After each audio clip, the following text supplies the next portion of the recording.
the World Cup, you probably think of this or this, maybe even this.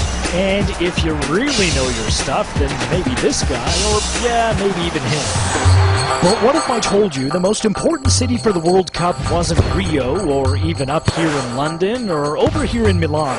What if I told you it was way over here, in a place you've probably never heard of, a place called Sialkot, Pakistan? You'd never think it, but in this tiny little town, soccer is a huge deal.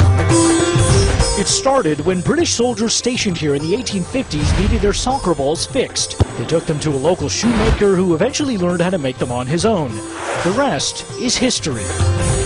Today, factories here produce up to 60 million soccer balls a year. The industry now is so big it produces 7 out of every 10 soccer balls in the world.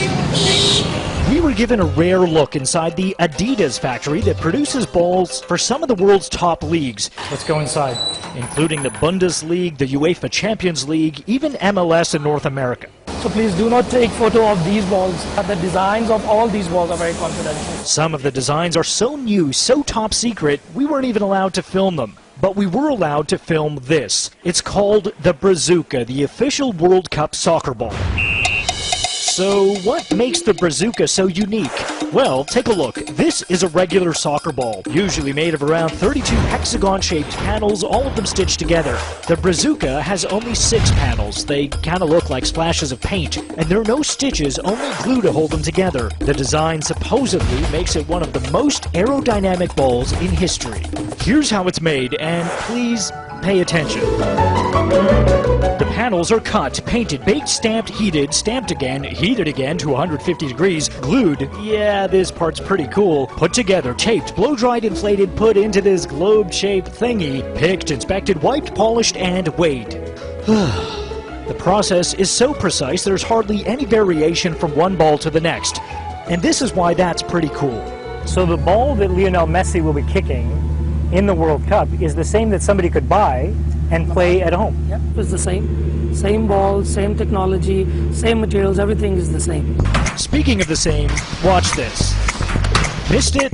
Alright, we'll slow it down for you. This blur that you see is the ball being kicked at around 45 miles an hour.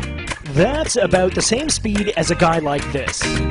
This is how the balls are tested here, 5,000 times each, to make sure they can handle the world's best strikers. Oh, and if you're wondering about the climate, the balls are tested for that too. Take a look, this is a water tester, and as you can see, the ball is soaking wet.